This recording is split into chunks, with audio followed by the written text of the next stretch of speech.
Psalm 28 verse 8 says this: "The Lord is the strength of his people, a fortress of salvation for his anointed one. Save your people and bless your inheritance. Be their shepherd and carry them forever." And this is a psalm of David, and David, identifies the God of Israel as the shepherd of his people. And David, of course, knew all about being a shepherd, because that's what David's job was before he became king. And it reminded me of a story in 1 chapter 16 where Samuel anoints David to be the king of Israel. Saul had kind of failed, really. God had chosen him to be king, but Saul had not come up to task. And although he was still in name the king, effectively he wasn't. Samuel was really the leader of Israel. And many of us are familiar with the story of how God speaks to Samuel and says, "I want you to go and see Jesse at Bethlehem, because I've chosen one of his sons to be king, and you're to anoint the one that I indicate." And Samuel, of course, obeys God and goes to Jesse. Jesse brings out his 7 sons, and God says to Samuel, "Look, don't look at their appearance. Don't consider how good looking they are, how tall they are, how muscular they are, because I want you to look at the heart." And so the 7 sons, one by one, are paraded before Samuel, and no, Samuel just don't get the vibe from any of them. And then, interestingly, I think it's quite humorous, really, because Samuel then says to Jesse, "Are these all your sons? Have you forgotten someone?" I mean, I've got 7 kids, but I mean, I can remember them all. I wouldn't have forgotten if I'd got an 8th, And Jesse has to admit, rather embarrassed, I'm sure he was.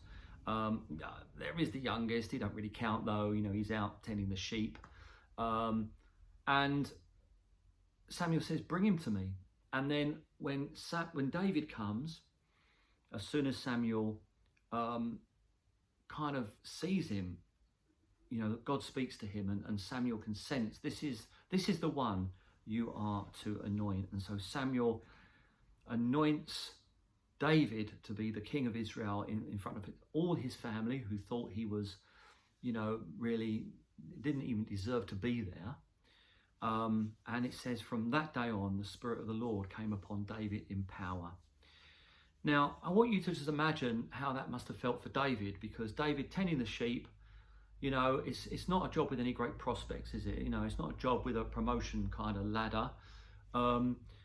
And he's not really respected in his family. And then all of a sudden, he's brought before Samuel, who was the kind of de facto ruler of Israel, and a great prophet, someone no doubt that David admired and honoured greatly. And then all of a sudden, Samuel's saying, "You're God's anointed. You're the one." And he anoints David with oil in the presence of his family. I mean, what a turnaround in fortunes. David must have thought, okay, from now on, it's all uphill.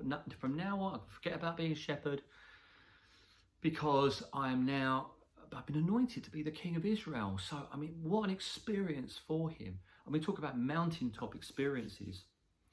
But what do we read of next? It says that the Spirit of the Lord had departed from Saul, and an evil spirit tormented him. We don't know what this evil spirit looked like, but clearly it was, it was rage, it was depression, it was, the guy had been through a lot.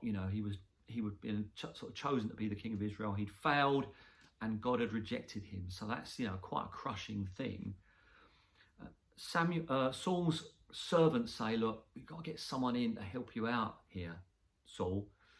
We know someone who plays the harp, and I'm sure if you listen to some good music, it will soothe you and maybe, help you in your situation.